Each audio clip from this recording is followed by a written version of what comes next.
On Facebook yo tido ko. Jama wombe de pay kusare payngal labangal nantungal linde payngal nanda e de ya payle.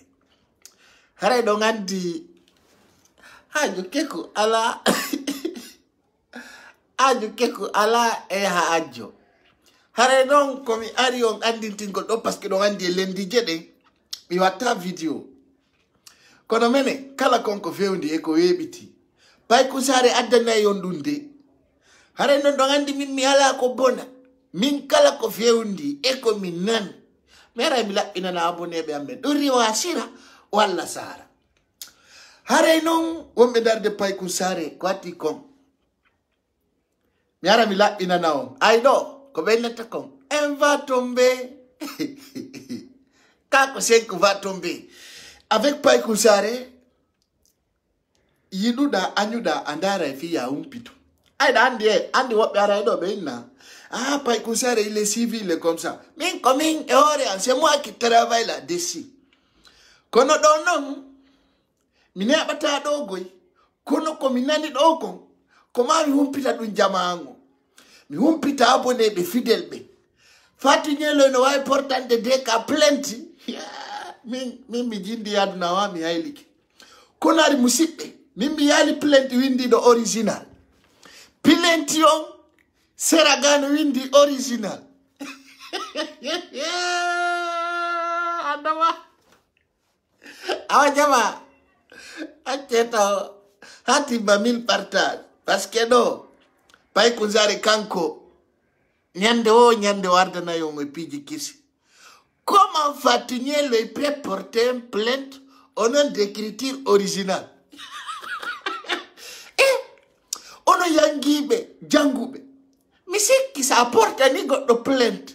Na arata holla kay dirindi ria mi porte plainte. Mais ce soir là, comme j'ai pas habitude de faire vidéo les jours de lundi là, mi hande ko mami era parce que be wi ko yadi no firta ko saati. Plainte ono windi original. Ay mi ngalle. Ah, la dame là. Donc, a décidé à la justice, quoi. Tu vas porter plainte, quoi. Adama, ça te choque, quoi. Des cas, il est dangereux. Ah, mais d'un abîme son santarallo. Elle va tomber dans la cité. Donc, moi, je n'insulte pas si les gens m'insultent là, j'accueille, il n'y a pas de problème. Mais ce qu'il y a, pourquoi je suis là, c'est pour vous dire, Fatuñelo, Madame Damaro, elle a dénoncé, elle a annoncé, elle a porté plainte, et puis c'est comme ça. Ma plainte là, je demande 1000 partages. Je vais la paqueter là bien avant de partir. Hein, Adama, nous on pardonne pas quand on vient là, ça va faire ouf. Les blogueurs de 2 minutes 1000 vues là, c'est nous. Hein. Tu peux pas te comparer. Original Pay Kusare, ça va être bon. Et ah non, ça va se savoir ce soir encore. Ce soir dans cette vidéo là, ça va être cancan. Gang. Yes. Je demande 1000 partages d'abord. Madou Ming. Hein? Fatuñelo a no. Fino minya mayal tiraka kasoto. Tertoda ipiji do. Ana wi ko de ka portanda plainte. Ay ni ko de ka portanda plainte. Men enga me ko do woni mi accata walo. Di piji. Ko di piji do woni mi accata walo few. Adama avec les preuves. Plainte on windi original. Tu t'as mis talon ordre. Et avant que je vous montre les preuves, no kirda de kani. Kade ka woni ni oy mo jana. Oh oi. Mimi wala li fosi ya itir final wala yata. Menen tout ça adi do hundi ade pika social media do. Adama, hey, ara ibendara langa.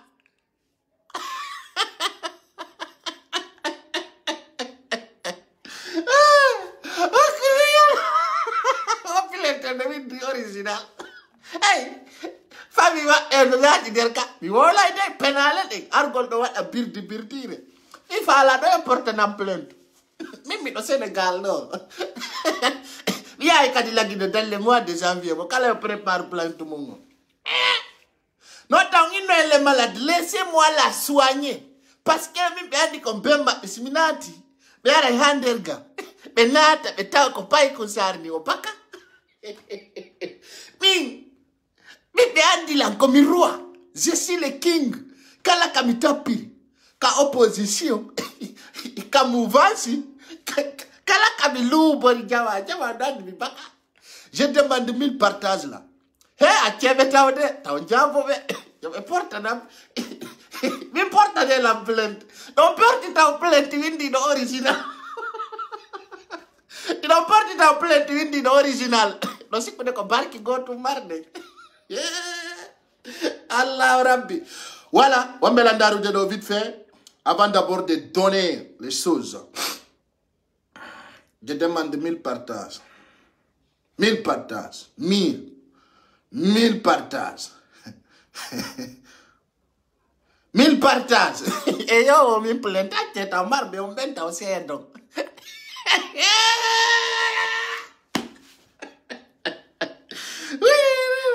Ateta mi jodda kungalundati ma 1000 partages parce que c'est Guinéen, c'est compatriote.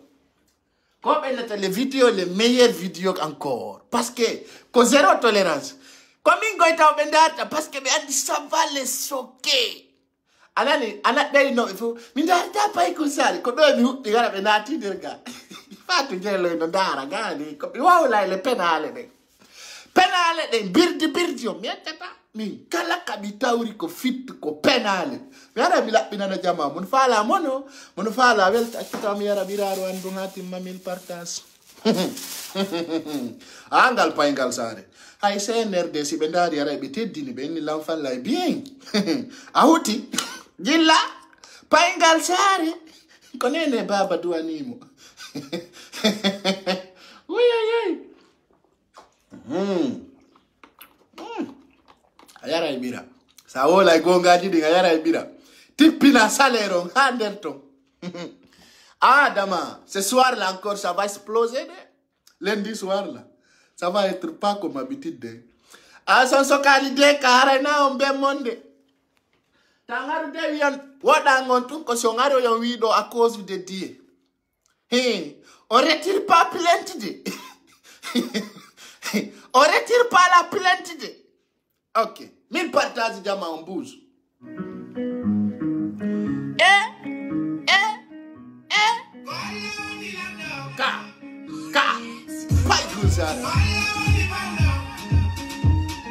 Yalla wali mai goto falla tama.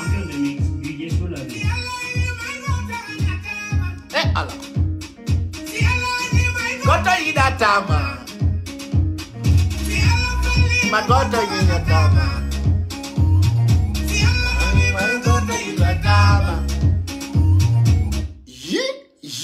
Iyo awafatu nyelo iti angaze.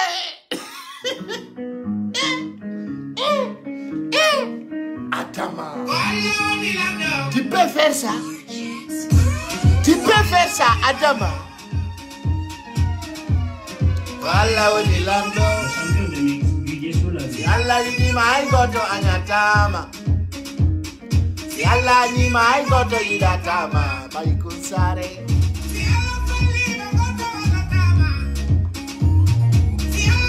Mai goto idatama.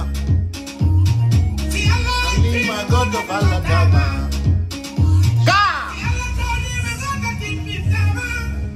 Ko Allah toni pai ko sara goto tipindamo ko Allah woni lando si Allah wali mai goto penyantama. Allah partagez au maximum. Maximum de partage. Mais partage on commence.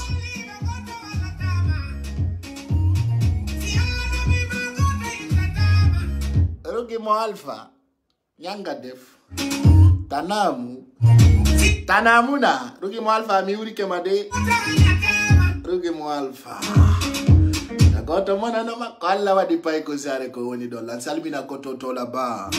L'homme de tous les temps. L'enfant béni hein.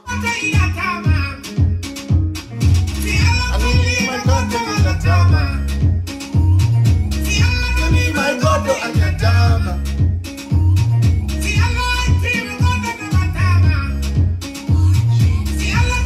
Azoto tipitama. Koala wanilando. Tonton Mamadou Bruxelles, en salmina. Ganyo bepai.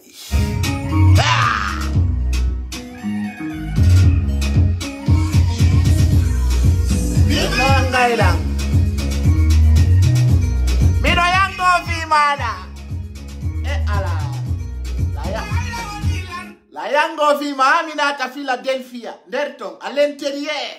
Mi joni ko bebe Philadelphia mi mardi programme. Mi acciaka e birdi.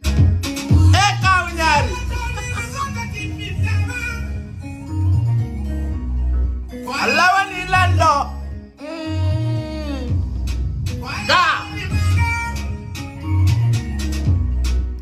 Benni si umira umi puro no fama. Pai kusare l'homme de tous les temps. Ima yangaila. Mina yango vimana. Minsala still se kukua.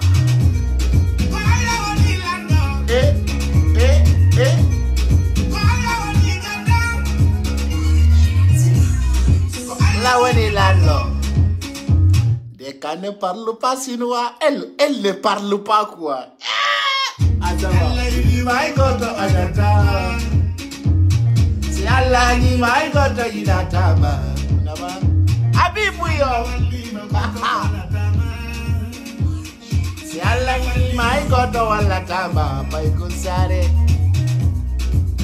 Naka birdi. Allah.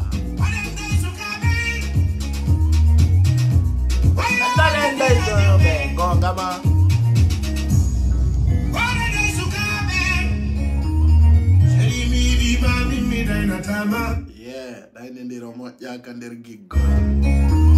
Shiri ma bimbi tonya tama, pai ko sare ni. Wai.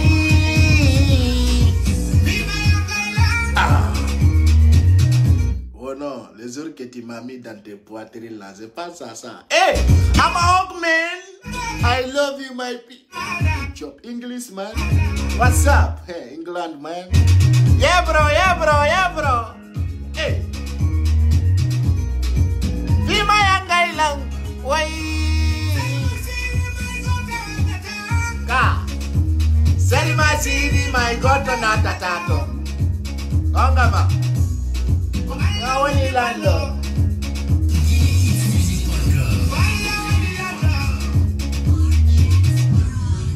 Ngawani lando. Si Allah ini my God anyatama. Si Allah ini my God falatama. Kongama abibu yo. Wai. Bima ngailang. Deka. Allah. Kopai kusare mando dongoni. 20 yoni dongandi lendi jeden mimi adata koelata abonné beambe. Donc pai kusare reste Denimer dans sa position. Mais l'artiste ko abi fatako. Ara nongande ka 20 do. Miari miandintina onko feundi kasare kona kiri. Dongandi deka malaji biro. Allah watak atano mi hakke. Hara musi dem hollita ko hollita takom o adda seede kono mi wi no wowiri no ay do ngandi yimbe pay ko sare ben ala ko be ketaki fi sendu golle kono be wi be pular mo wi senday ko sedata o maya yara sedali sabuna pulanga landintinni foko no fo wana goto wole de bonako tawre de boni hara non kalendije mi wo wa argo lumpita on piji fejedi kono ngandi deka ko gidome sakuda Usman nyelo yo hare non kanko fati nyelo ay do ngandi ko wandirado dempena o yahi o tappoyi kaydiri e ordinateur ay min ha hande depuis mtagami accita Jama ko menem be yata social media ka ordinateur men wala ka andu be lamben no andi depuis tagada accitada ay haray anda jettimi illettere mi janga ay plenty no windi original wola hakune may alla plenton window original et no dogo avec de preuves ko si 1000 partages on ebite nyo e may mimi baka mimi mi sokaju mimi hajjak mi monati e surface penale mi yaltina na gine be mi na c'est faux. Si c'est vrai, mina ma c'est vrai. Si kofo mina ma c'est faux. Kono hika. Awa hika do sadaka ala sababu ala. Mingondo si mido jeji ta deka fiyo be akitu nyele kompi makido. Sa jetino ombuda undu komako. Minya ma akiteteno. Kono aitung ai asoka ijajama. Adama Afriki wola ifime. Afriki wola ifime. Ha? Mina windi dogo wo saresu mua no diko gerdu. No wodi ko gerdo hare nami sai da mi jo sak gol pay ko sare ko dum minno en tant que do mi danade lanko boni mi mejja wula buba emo mi baka ala ko bon kala mi dani lanko boni ko ni tu fi makko yarta bien serginen ser compatriote Darenta c'est 1000 partages s'il vous plaît. Je vais voir d'abord si on a 1000 partages.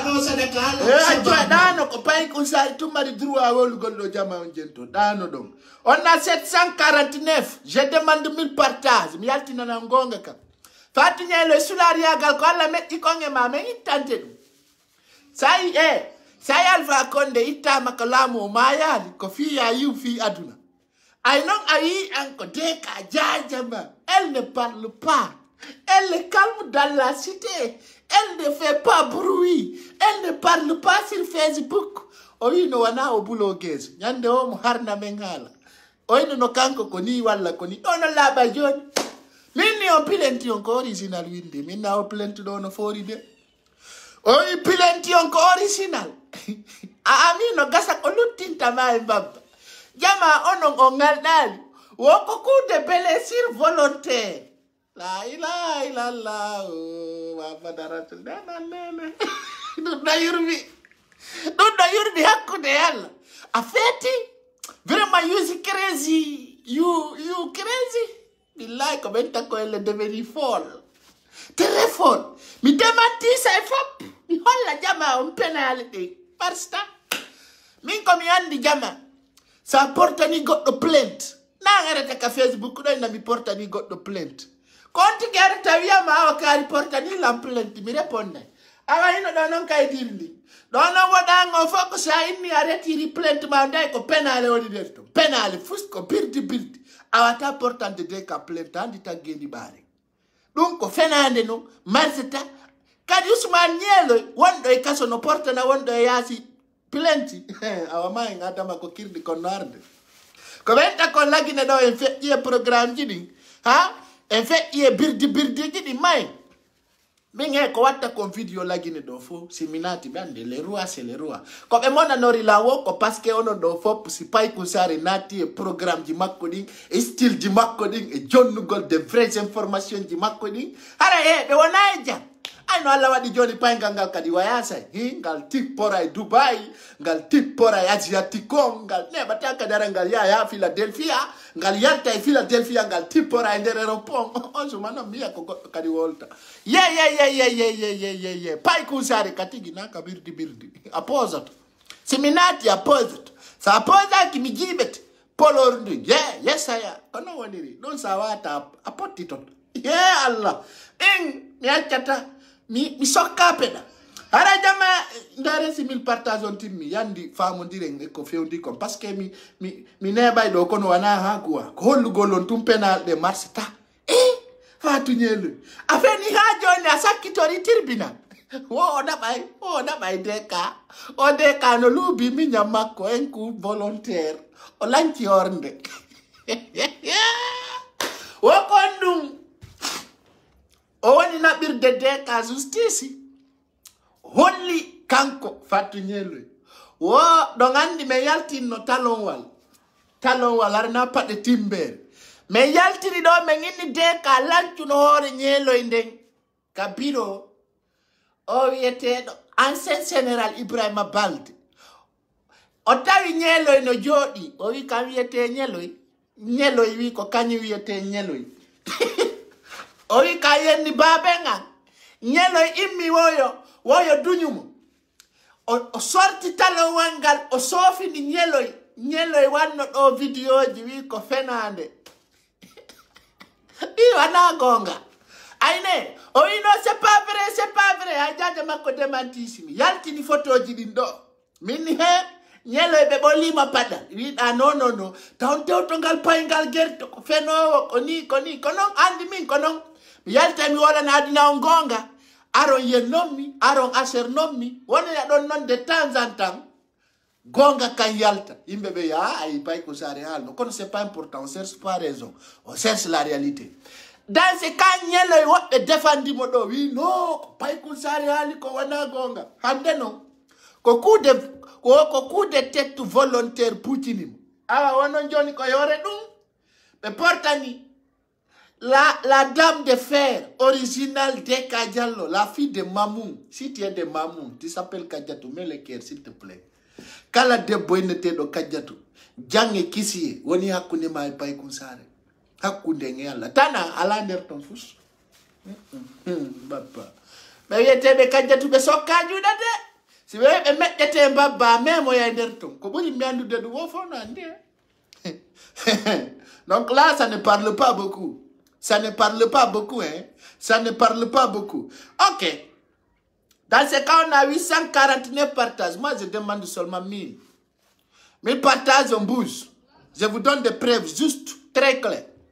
Alors, dès qu'à portant la plainte, yeah, on tu vas mourir. Fatiguelo, tu vas maigrir. C'est moi qui te dis. Tu vas maigrir dans la cité. Ahoroto quoi? Ahoroto. Parce que me ala nino manyandego. Mini be jokku be sellu dalen fo be sonjoto. Are ko yore tonya jokku don sellu dalen. Aser nu dom. Affrontu dom mo yore togni. Tu vois, même me ala nino, est-ce que il ti va sellu dalen, je laisse tranquille, va dans le chemin. Ay no on togni sellu dalen on aser nimo. Nyande kala nyande.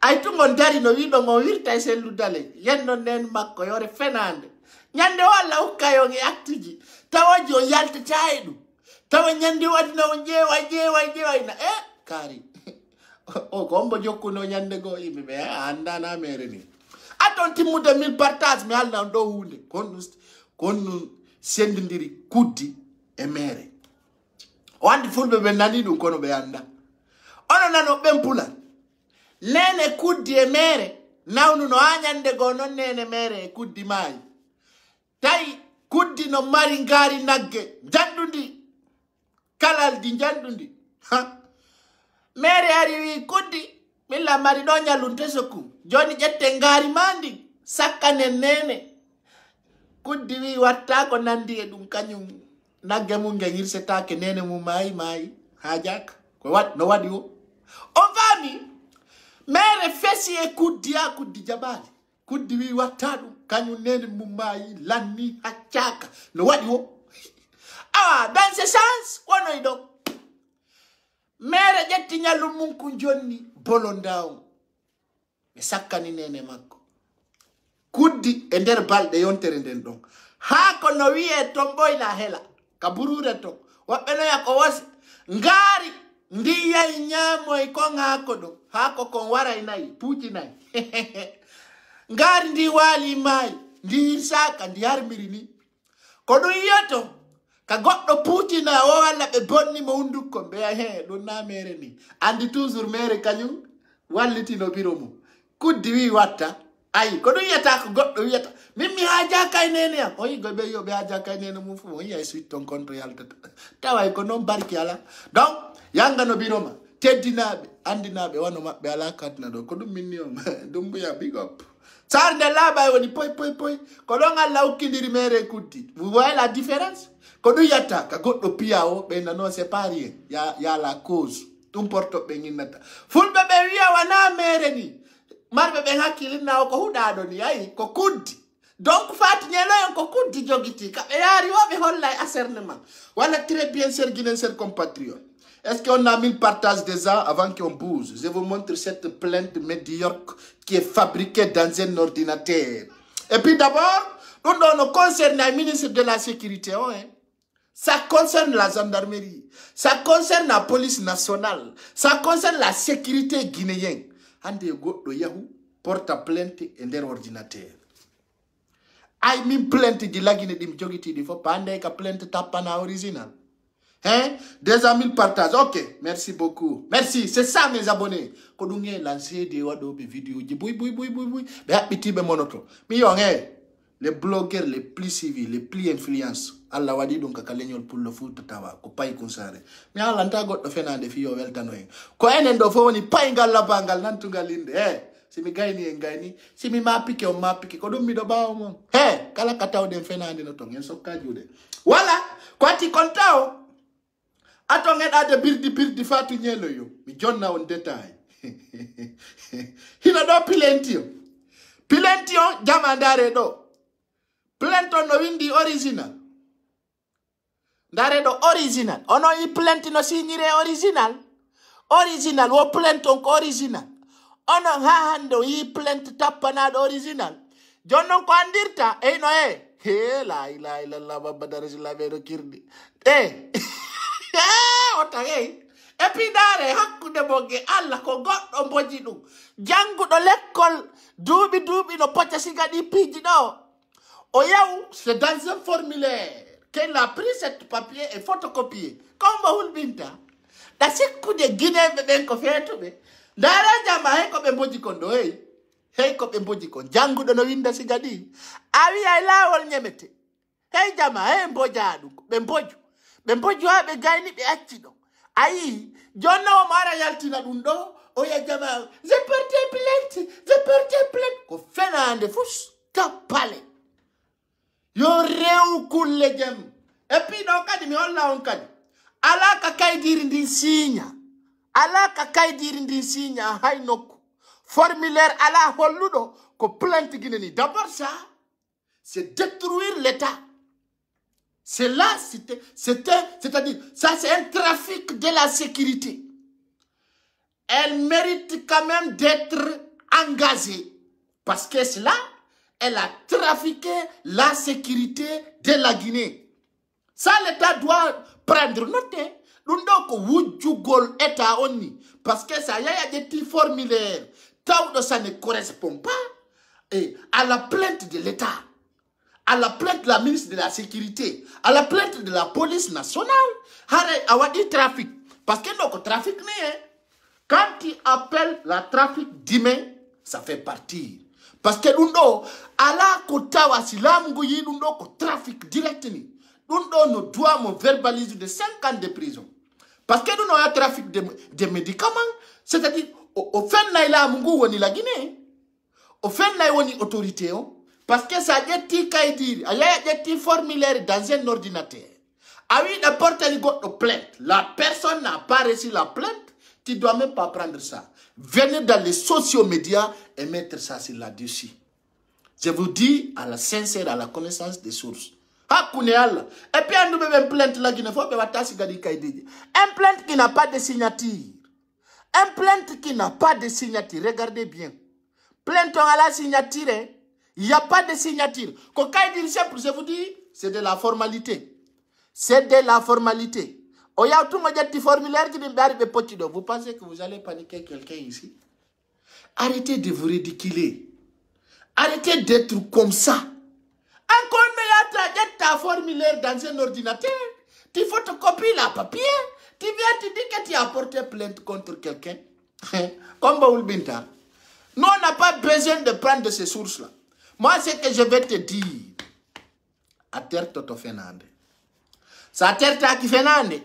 A l'outirani, guido et gagnera et nyando li rapide madi.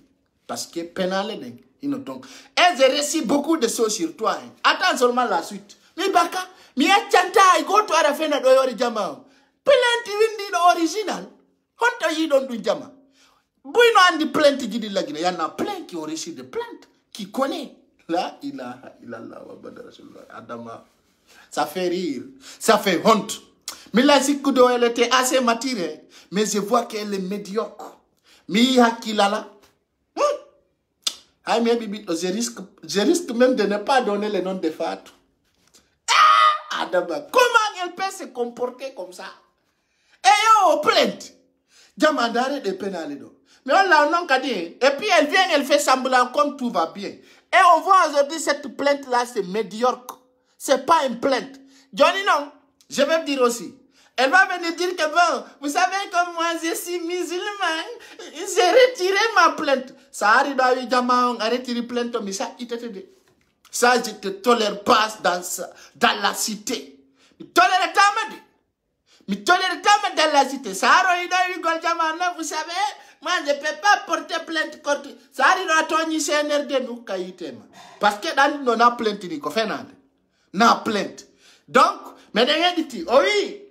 Wo planton bijanga na mkadi parce que oui wo ko lendi wo dixi mini wo dade de ko na bidat ko go ono no to tribunal 16h jawa ha de ono go tribunal 16h nya wore ni oui wo do lundi le 20 décembre à 16h 46 minutes. Yeah! La ilaha illallah Muhammad. Jama, nyawore no ya e 16h hakkude honto yidadu e nder lagine. Honto yidadu. Ko dum ono hulbini kono hakkideme. Hakkunde mon e Allah jama ginembe wonbe landarde. Goddo no portana ma plainte noto da e 16h46. Hare do andi bureau ji di lagine fo fermi. Ay lagine fonction o wana 24h sur 24. Ko 8h de temps wala 9h de temps arabe fermi. O wi ka kay diri ka. De la iya be no fena. Arabi do jodi de arabi do kirda be quoi. O wi wo ko 16h46 minutes.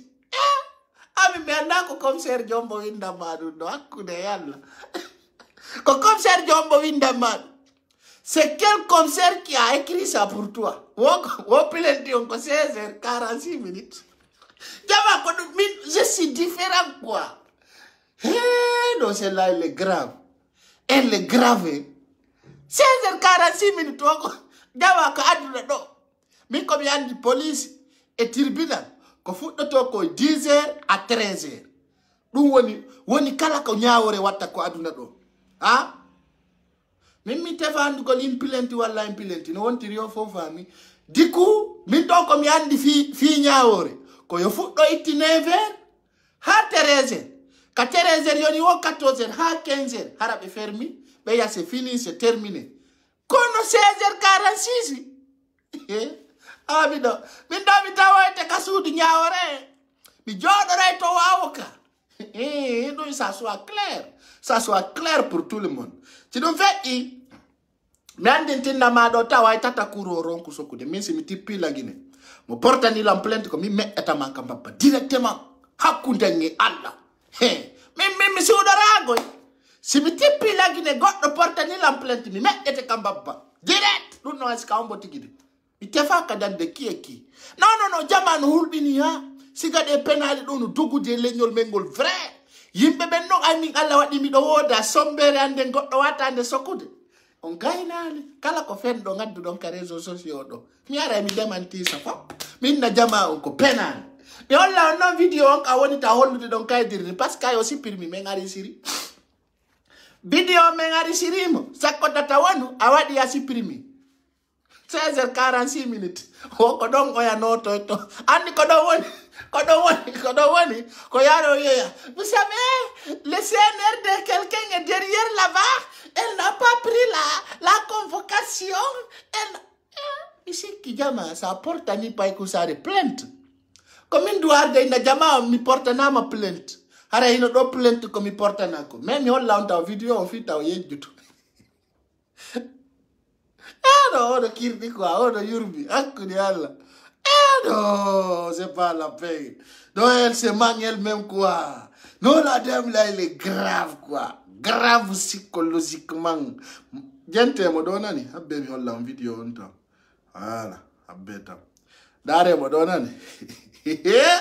Dare do. Abe medin tinna. Ardola. La justice soit la boussole. On veut. Andeza ainino ayenino haila mungulta. Mwari gama wacha no jama mo jogi te kaidiri. Oh la justice soit la boussole. Kako ini kaidiri bako photocopiade. Hede monani. Do so yedoi olande to men video on katir pinal men nabay. Parce que moi mo si primude. Anda no mene meden jodi do menen ko ordinateur o yamen. Kala kamen happy. Men hotte tu men arisira. Direct ti sipir mon narist. Aya dai tu men balance. Kado mere on danzere ha. Menen men baka. Menen sawa I ayeddi Allah walla made arada ka Facebook ko do rewi. Asipir mai tu men balance. Adi menen do mo feta hanga ka hari falji ka Facebook do ara ya gainali. Ay mengendo to men balance veda he ayedika ay sa ayedi do as komi wondo non de ka ngaye silanga chan awola nailang ko paki cigarette ombo kafude donc comme je te donne la responsabilité et puis de ka on va te financer c'est moi qui te dis ça ay ko yawre o fala ma hollude mekjo mo kambaba wota ala ede mo donane. On veut que la justice soit la boussole. On veut que... Oh ouais, adwa ka joda de bauto menen justice Facebook ko no nanondiri. Menen justice abengondo no woni faram. Au Facebook no akene yalla. Ayalta France 24. Tu n'es pas passé en Afrique de Africa 24 BBC. Eyo, ojoki ti kaidiri bako photocopy andi. Oh, wara ila jalede. Oh, go wara tasabua. Oh, jante go wara ila billahi wallahi. Jante go wara ila kwa. Jante go bijala no abi ba. Sibi ono wana pena la ya entere. Oh, jante go elma metie. No, jama. Ko sabu wonde bijala ta abi pilanto kwa. Do ele grave. Hita joki tika idiri ba photocopy andi na dari kama kara uba koto e gol la justice era la boussole ataba donc tu es grave tellement grave kama we kara umako et puis mo su da yesongo video mengari siri mo asi pirmuda hakuna yalla tu vas répondre tes actes là. Mais ngabota mengole achuta mfetirira do tedoda. On veut que je dis ça va se savoir. Ah, ça va se savoir. C'est très loin d'être terminé. Bon. Coup et blessure volontaire. Mais des mari non ka di video ji. Mais mari video ji ka yeddu don wiu don. Ono ngon so fina kapade. Deka wi so fini nyeloi. Padal talon kahore yedduda wida no c'est pas vrai pay ko sare ko fenowo taw hedamo ko jeli ala kontere talla ko do be wi gonga kansi kawolama asi kawadi dubi sappo gonga fatu jele mi wala no mara girito da minni ara girito da hande non da giritade be wi no be yedduno la Pinno ha ko fetti kon ka sandarmeri be boli nyelo italan walde padal talon ka hore pansan yeddu don waddon videoji mi yaltinay go videoji dinno do jango kikide mardi yo mi yaltinay prévuji di fop étape fop la bana jamaaw min ayeddata sa yeddi da prévu mi feddina be yo si goddo toñi makko prévu joddinantamo ariga naynuno na gonga aynuno me ammi nyamma buttina ka sofina ka padale hore ko professeur Alpha Condé anywa Blessure volontaire. On demande justice pour Ousmane Niélo. On demande justice pour Ousmane Niélo. C'est quoi de mon document? Mais c'est qu'on a dit que plainte il nous a apporté. Qu'on a fait justice on a wolde. Adama, tu as tourné encore? Ah non, un problème. Ah si matin, Toi, ton problème, tu dis quelque chose, tu parles quelque chose. La vie de de kanyal la taka sudumak. Django. Ah. Poro toto. Ayi ko plenty misiki. Sawi no ko plenty. Sawi no ko plenty. Hara ino be ko sandarmeri. Wala bere ruziana ino mukamako. Jahani ko fi justice wanda wolde. Adama, ça c'est terminé. Je vais te dire, c'est terminé. C'est terminé. Il faut pas parler là-bas. Ah, autant. CNRD, là je pense maintenant, n'importe qui va aller en prison, ils ne vont pas dire c'est Alpha Condé. Terto CNRD. CNRD, be halni mahajuma be alay ko wonda geru garunal. Anywa. Très loin d'être terminé. Awa. Blessure volontaire. Coup de blessure volontaire. On demande justice pour Ousmane Niémé. On demande justice pour Ousmane Niémé. Awa tout. CNRD, là je pense maintenant, n'importe qui va aller en prison, ils ne vont pas dire c'est Alpha Condé. Non, Alpha Condé. Non, Alpha Condé, c'est fini. On a enterré ça. Laisse tomber. Nous, on ne parle pas d'Alpha Condé actuellement. Tu nous parles de justice Boussola. Agnoua. N'importe qui aujourd'hui part en prison, tu nous provoques et puis on porte plainte. On te fout dedans là-bas. Allah. Tu ne vas pas dire non, vous autres qui avez les grandes gueules là. Maintenant ça va dire que la mi peignante. Mais si kabi hore ma porta nan plainte. Deka onongo nga sokata mu kona akiri. Don't know your lab and the post. Mingo not the waja to the somber man de ukoda yang I being hare asiku de koni alla tagiri mi akiti. Nyet you kat.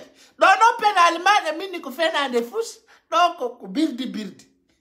Marsali yani. Koni marsali ku birdi. Tapale. Ming halam. Adama. Hey, hondo kadi. N'allez pas dire non, c'est parce que c'est Alpha Condé. Non, Alpha Condé, c'est fini. C'est fini. La justice. Justice, Gongama, justice. Et on demande justice pour Ousmane Niémé. La communauté. Non, ko justice. Aïno no men ko justice. Justice, Allah ngabinaka. Tonna nebi. Dubi didi on honkai du. Honkai boni si des en prison. Hein?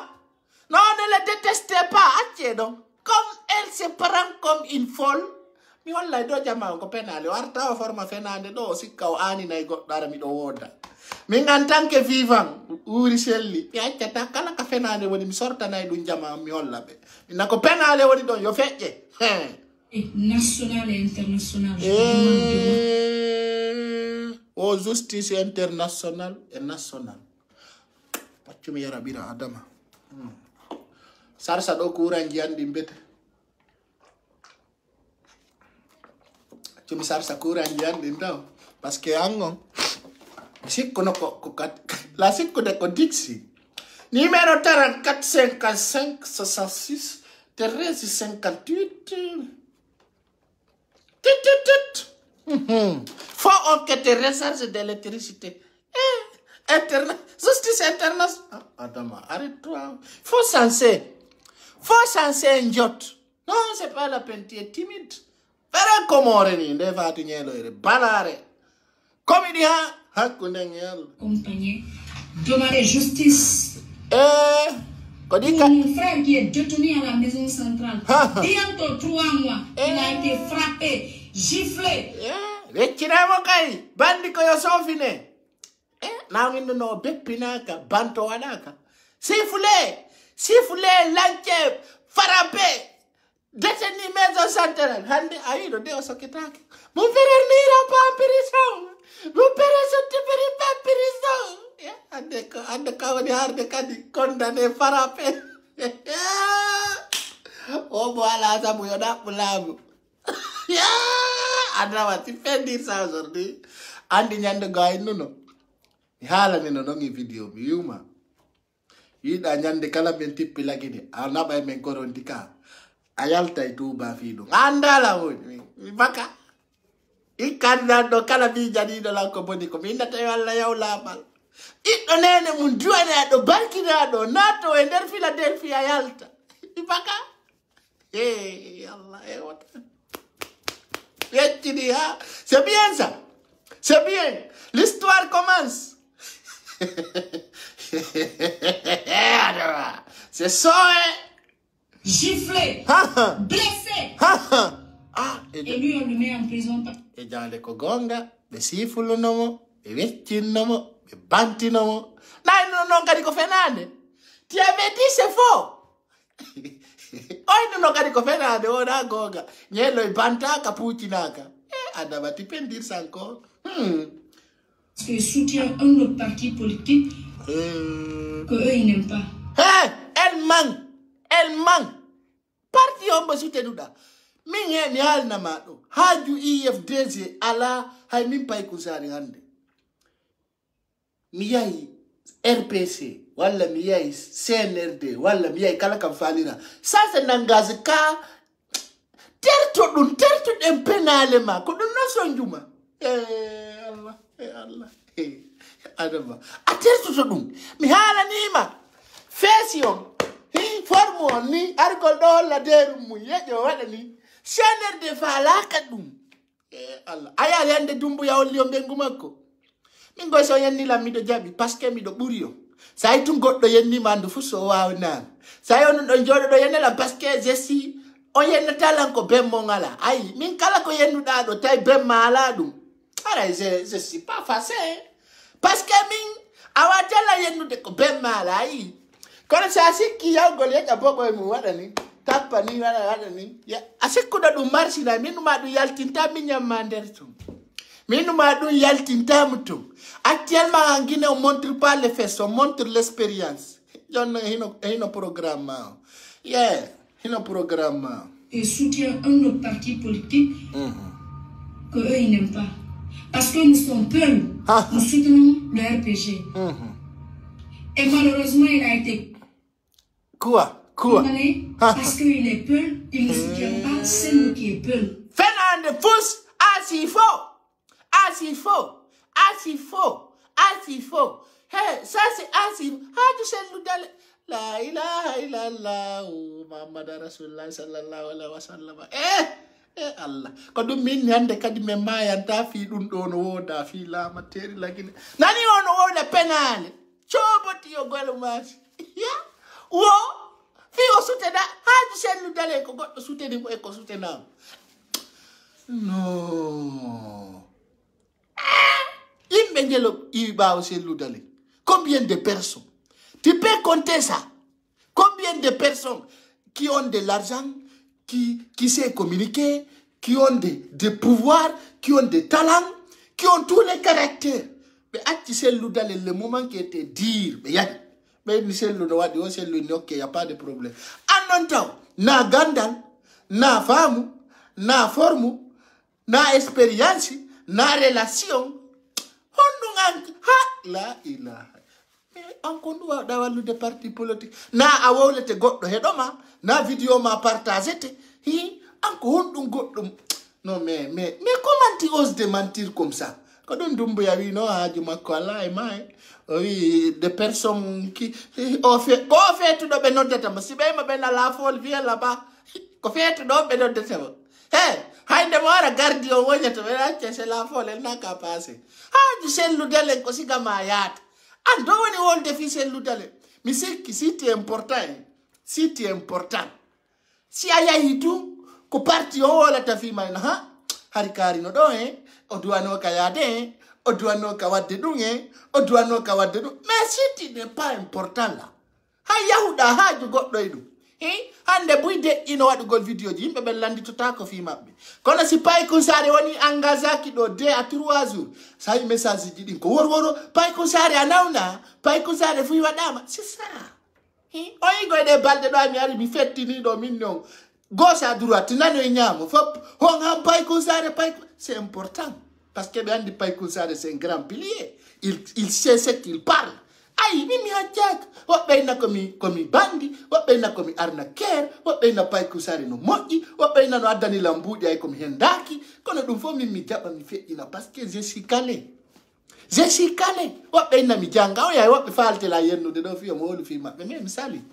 Volta. Assez matira at intelligent. On avance. Kono fi ma si tawno nunti importante.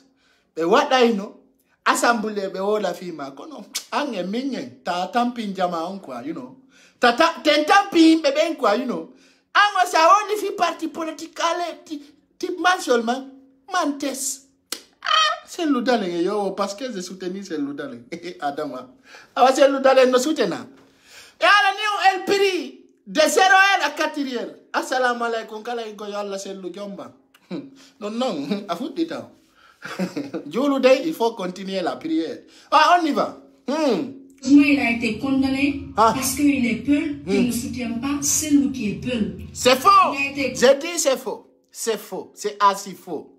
Il y a des peuls qui soutiennent les maniqués. Il y a des maniqués qui soutiennent les peuls. Mais celle-là, elle appelle à la haine. C'est pour cela que je l'incline dans ma société.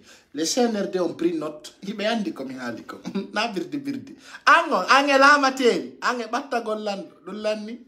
Daya lando no fet jay otowal ko don hattata wallahi tele kono ange natu gol seku touré asina dari ka baw courtir da photo lanni ango ange nato e biroji dul lanni sin mayal mi halde non ko la mu jeunesse haccu amen ala e jidi rabande kala natu do tay experience zero me yaltinte to anda woni ko dumbu ya fewndini kala faala do wona na walla do afetu nye Condamné parce que on a dit que tout simplement nous insultons la communauté. Tu leur dis envoie. Afene. Mimi dodo enandu be ambui yeni imbe bui landi yafuye goto sokali me. Kofi oyen kombo nangimo kodeka me imo kambaba meni atubu inda atubata. Pourquoi tu parles pas la vérité? Pourquoi tu dis pas les bonnes causes qui a mis ton frère en prison? Pourquoi tu ne dis pas ça? Le problème, tu as insulté un vieux père qui a 100 ans, qui n'est pas concerné de la politique guinéenne, qui se résiste à Mamou, qui mais comme toi, tu as insulté ce Loudalen, est-ce que ce Loudalen t'a mis en prison? Tu as tout dit à ce Loudalen. Tu as payé des jeunes pour insulter la maman de ce Loudalen. J'ai des documents, hein? J'ai des documents et j'ai des vidéos en preuve. Est-ce que ce Loudalen a pris ces personnes-là pour les mettre en prison? Mais il faut dire la vérité. Moi, là où j'ai rencontré avec Baïdi Diaribo, je le dis même sur ce que je lui dis. Il dit non, même si tu étais en Guinée, on ne va pas t'emprisonner. Mais Aïtoun a eu ces mensonges. Ces mensonges. On met Baïkambaba. Tu as insulté maman de ce Loudalen. Elle était décédée. Est-ce qu'elle est concernée de la politique guinéenne? Non. Tu as insulté la maman de Hadjalimatou Dalen. Je ne sais pas que si elle est vivante, si elle est décédée. Elle n'était pas concernée. Tu as payé des ans d'insulter même Oumou Dalen, qui ne parle même pas de politique, la fille de Seloudalen. Tout le monde connaît, les vidéos existent. Est-ce que ces personnes-là ont porté plainte contre toi? Et il y avait des gens même qui ont dit à Oumou Dalen de porter plainte contre toi. Elle a dit, ma responsabilité, ma dignité en tant que mère, je ne peux pas porter plainte contre une femme pauvre. Anida Jodi do. Agengi de tenga la tawa ide kano feti burma. Maentum. Mena non kala ko time ka social media do. Do concerni Guinée. Akona yalla goddo atande men wola ta men wola net. Men wola haja ma on jentito. Amoni. Mi wola ide ko fewndi ko. Mimi tefa. Jama andira nengonga ya de temps on parle la réalité direct. Hara imbe ben no andi ngogonga deni. Oyaltido. Kanko Fatou Nyelo. Oyeni les imams de New York. Ma be tube mo. Humo be dewle. Marbe bibbe. Oyeni be. Mais fusu be no ake tonde ka. Oyeni be nene baba no woni geralbe. O se devie ceci mi wata filita de dingala di subhanallah. No ya goddon fetu do no yalti ka Facebook do ni no wala hala jinde pay. Fetu do no. Ami mota omisintiri mi subhanallah la ilaha illallah muhammadar rasulullah sallallahu alaihi wasallam. Mulbini ha. Allah sana ni hala jilbe walta dinga doga edina. Andira nengonga Baby no yidi fulbe do mi fama alio. Nani ono fena yeso men jama. Yeso men. Ko fe yeso men do. Imo fena na enkadi do. Ala indi liulita mayore. Mi joda to Dubai mi penya ni. mi jodo asiatique to mi peñane mi nata e Philadelphia mi jodo mi peñane ay bi golle enen dido e laabondira e poi possi non ka réseaux sociaux do mi hajjaka min enen dido e gaynade kala ka fenda do nyande fenuda do fenande o mi are mi are mi holla jama winda fop ko penale fop afeni no a joni awata e moragol awata e moragol. Nous insultons la communauté Peul. Tu leur dis, envoie la vidéo où les gens l'ont insulté la communauté Peul. Si me danima. Ça landi ke do vidéo di kayen no don fulbe. Ayenni ala gisalua. Kanko Ousmane Nyeloy, la preuve est là. Oyenni, le kuntigi de Basse-Côte. Lui, il n'est pas sous-sous. Il n'est pas Peul, je m'excuse. Ala giseruna souma. Ousmane Nyeloy a insulté le papa là. Ala giseruna souma. Tout le monde connaît. Terto perevo nani. Sa yari no perevo ayanga jawo time. Sa yanderi besoke. Ko fita ko bikko ma wonu weya. Parce que mi halante hunde wotere sa wadi legine le bijego. Anatale ndi America nding angi America ra wayno ndiri. Dum ko mi wo lamma. Karamu ko ma pay ko sa woni lagine le bijego ko girin carte jogida anatali America. Eti sida moddino fere. Yawnata America arta. No moƴƴe ma ta perdu ko girin cartoon ɗon parce que min no laaɓanimmi ko min sakkitorta ma ko dumbugol a hoccay pooti an matir sero allahu akbar alen tout Allah a insulté la communauté Peul, ils n'en ont pas. C'est que c'est des menteurs, ils n'aiment que parler. Donc je dis serre comme... Elle parle au contraire. Elle parle au contraire. Et c'est la vérité que je vous dis, un cher Guinéen.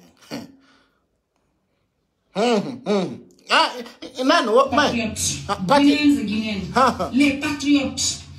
Soutenons la vérité. Quand elle me parle de patriotes là, toi, quel Guinéen te connaît d'abord? Si elle parle de Guinéens, de patriotes, comme nos femmes de Madina derrière toi.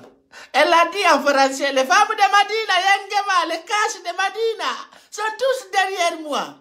Minnon ha fusimi yali sina birdi yo les patriotes. Tu avais dit tu vas appeler manifestation. Wow. Si bien quitter le soir de yo donne des manifestations de yo moi konak.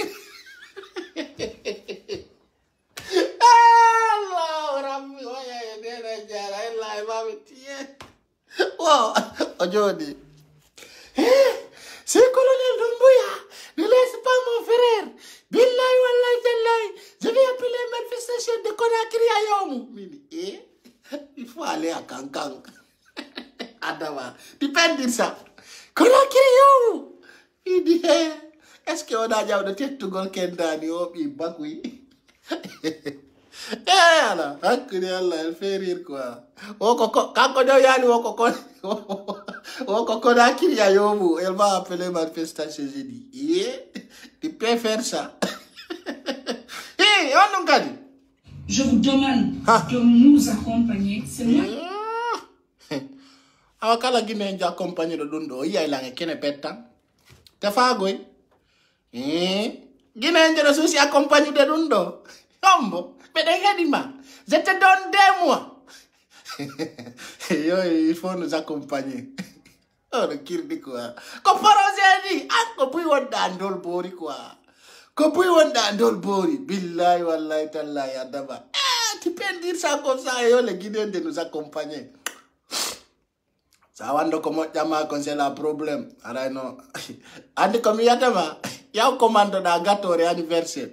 What the anniversary papa ya tuba dabara gatoro ya biachutu bijaba sida do gara fere ba body biko bido andi tunga perda yo girin kartuma ara nini no gasi sibe verifia chogo bi americana ça c'est ici a perdi di marno da di faut pas perdi faut salutira faut agol lata commerçant onda kodo minna town souvent so de piji maro ay no menda mari entreprise koloma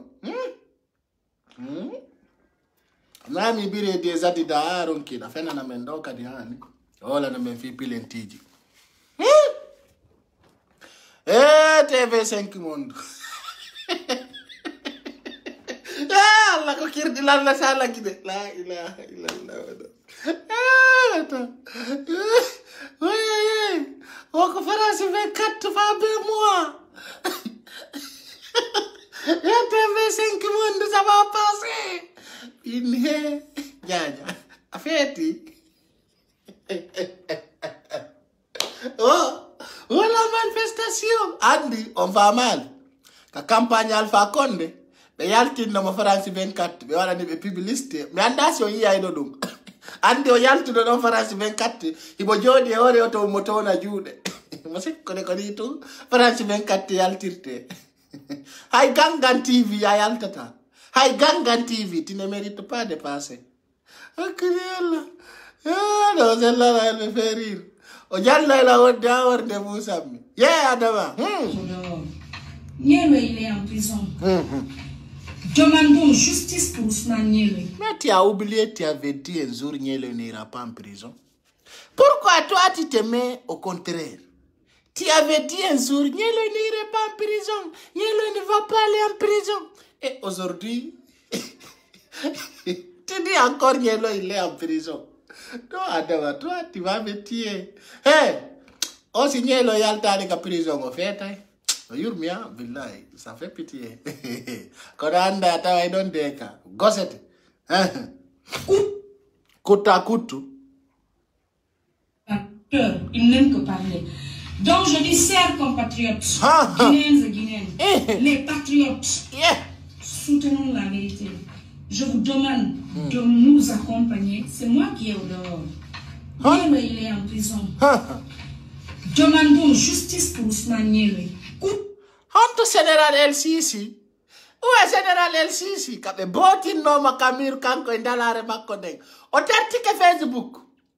Jama minni o wara ko jungo gido. Har Général El Sisi no famina no feti. Ay sener de récupérimo. Ka 16 RPZ. Jama minni o Fatou Nielo ko accanere wundi. Kabe récupéru no Général El Sisi. Mais aka on organise de manifestation. Ay be boli motaw ayo yalti taw tom fuddi ngol mo la gina c'est la famille badidi do mo yeba didi on do dogira ka frontière gi mo fala yalti de lendi président RPC o Général El Sisi honde wayru dom de inok Damara oui, mon Général El Sisi, calme-toi, tu es en Guinée. Laisse-nous parler.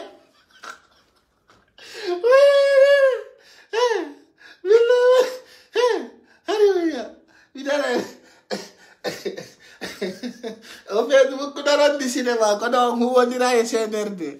Mais oui, Général El Sisi, Mamadi Doumbouya, et nous on prend acte. Tu penses que tu es ça? Mais ok. Mais banda ni ma bendi machudo. Ay be récupérer motaw de. Ay be récupérer motaw. Ko minno ay be maro yi motaw do. Ko 24 heures goyo woni to. Ko ay o yalti de. Hombo yitimo. Ndi wiete ndi Général El Sisi ndi ware. Batu yele. Ay de jande be rangali ba ko duwa. Habbutu arde ay. Ko accenere wontu do wasiri ne.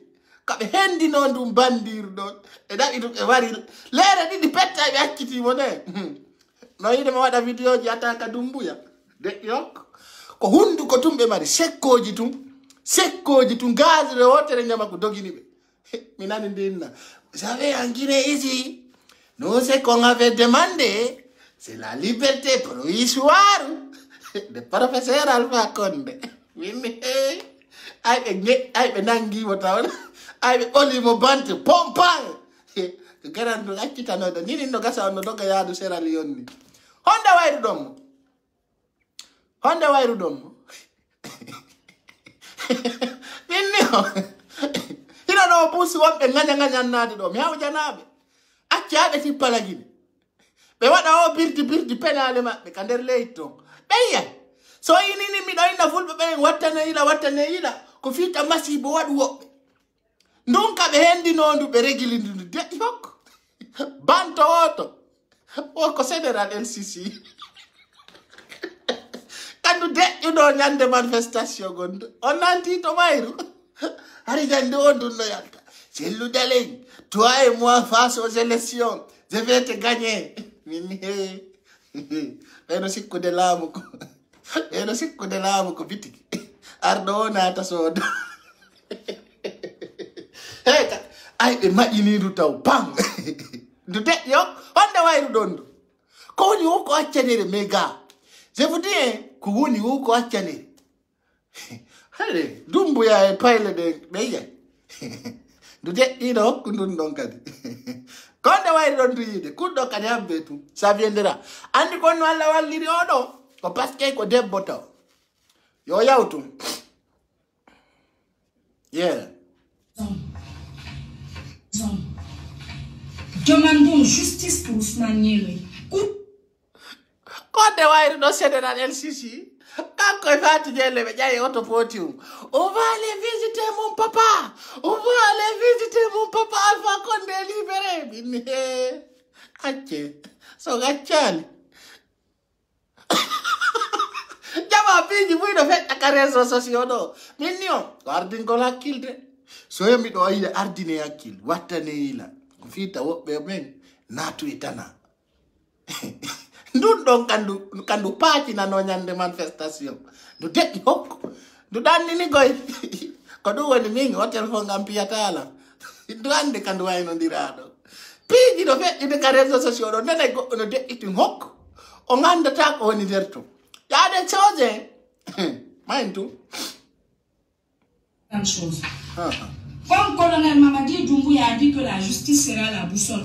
La wi de hande kadi a yawotomo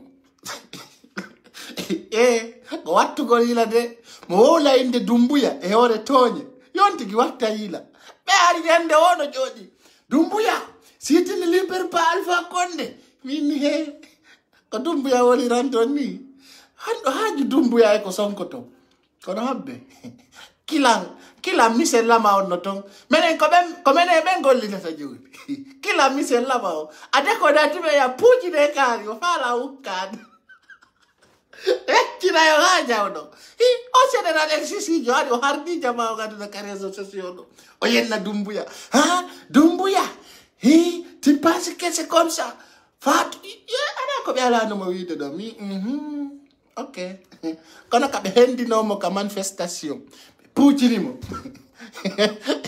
depuis nde ñande imo doosi taw imo reposante imo récupérude taw jama ede woloɓe ɗin buy wonay ka diaspora abbe tum ay tu o wi on ala assisté o wi ko ari ka hunduko mo won dosata tippe lagine o ganday min ni o wattane yila yiɗidire wolidiranen gonga ka o wi wona ɗum ok yahe lagine on tawa ɗo na Alpha Condé hukka yite ma surtout ndu wiyetendu Damaro ɗum kayno jooɗi Amérique ɗo moyi o nodday o wiya non c'est bon tu sais la famille en Guinée là-bas ko fulɓe ɓe geɓi kon on yiyay ko min sonjino kontan Alpha Condé vous allez savoir ça a dit que la justice sera la boussole. On va dépister la personne qui est derrière l'arrestation de Nyele. Terto ɗum fof no andi ko deka jaba mi haalani on de laamu jango jangara ko jawwoni hakkunde mum général El Sisi kan deƴƴiɗo wayno a berɗe yafade deƴƴi hokko adan général El Sisi amateur de RPC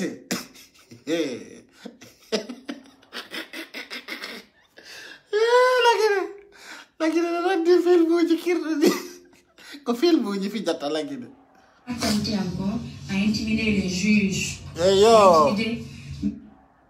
Je vous dis là, ça. Ça. Le juge qui va prendre ça.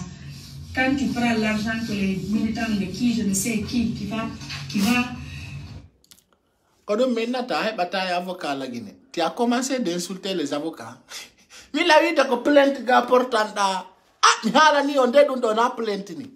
Mi sikkuno hande a yahanayno deka e jako birdi wonɗa ni marsali few yakkude yalla qui va contribuer te donner parce que IFDG vont contribuer ça aussi c'est menen kala natuɗo e surface amen ay mbuɗɗi wolta sinwa men socket anada men e tana tum men meƴƴe ka mbabba ɗum lanni ko justice woni waggine joni kala yenno do sellu dalen yore toñi be meddete mbabba amoni si do wela alima ni yennu dara dum ala nderto do ko sharia hande kat si goddo natti surface ma yore toñi bannu abbodam to dum wonderto militant de quoi militant IFDG hebutum maler ma dum Ousmane Ñeelo ko do ngayli duubi kono kanutti do ko sa imili goddo yore fenande so nangi ma meccete mbabba de ko preuve yarte.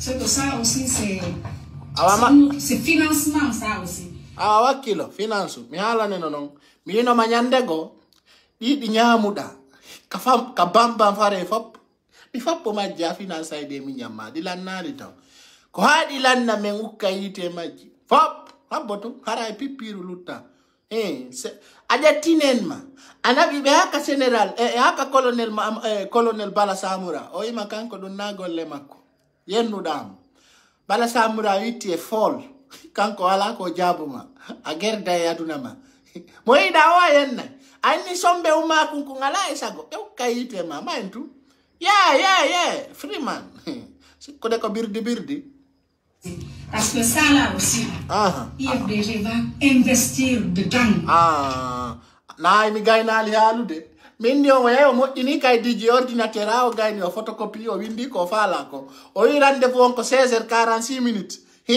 o yakadi o IFDG investir ay mbudi do nane penali non c'est là il est grave ko dum ni yalta communicant jo wado rakitude be wada be ligne plus que moi enen do en gaynali so oui on tertota ko IFDG dans leurs sources dans leurs cases o yenni be on geri awron kay na forma do kay diji penal ara ka réseaux sociaux de gaynali enen dido lannali enen ayo fuɗɗi kay no go IFDG ya yo bambudi fiɗi kay diji penaleji hay mimi do way wadde do ko wadi do ko même moi je peux fabriquer ça ici non no hulbini ayo fuɗɗi ke wolgol penale go kadi non c'est pas la peine ça. Yo general sisi afila gine ko woni o ko accanere gram hakkude yalla aybe peña ni mutaw gazi nyama ko tayno weli nane kadi o falama kay tonjite do onon militant IFDG pidon sonji bawo nane golle makko de donc monsieur le juge je connais pas qui sera le juge prenez l'argent et vous mangez mais vous êtes obligé de dire le droit Allahu rabbi Pinamari problème. Elle rêve. Elle rêve. Dans le dossier, là. Vous êtes blessure, vous êtes obligé. Obligé de quoi? La personne qui est frappée, blessée, déjà est en prison. L'opinion attend de vous le droit. L'opinion nationale et internationale. Si vous pouvez prendre l'argent et griller votre carrière, comme vous pouvez laisser l'argent et être un magistrat dont le monde va parler encore de vous. Donc j'aurai le choix, je ne sais pas c'est qui, mais... Feti. Hare jama, mi arno tungandi tingolon ka kikide do, de penale fewndide do. Haray ko dum do mi arno ngalangol. Haray tummi do andi General LCC kam. On dongon o seki leydi lagina ni hasi mo ton do mo deji mo berde ya faade. O yi IFDG kan sokata yimbe paacinta. Be haray tumbe ukko e mabbe. Ma dum na IFDG na de minyam mai kaso. Mi law yi denon haray asoka ino ande de kasi nyalla ko na ja ko penale wonda. Hani ko birdi. Non don di kay diri do sa ya retiri plainte wala ko birdi mi. Si mi ari do mo nyanta ka Facebook do yimbe be wona yakkunde men. Je vous embrasse. Et je vous souhaite une bonne soirée. On a des lundis de mi wawa do gol video mi fototo. Kona mi de penale do mi tayta du nyallu hiru e berde yimbe be ngara ko penale mi do andi ko penale mi jodorani. Minni on kala ko fewndi lagini. Mi addana yon do itana ngayo na mi tefa polu pied. Mi ngala ko bonani fusia. Rien absolument. Hay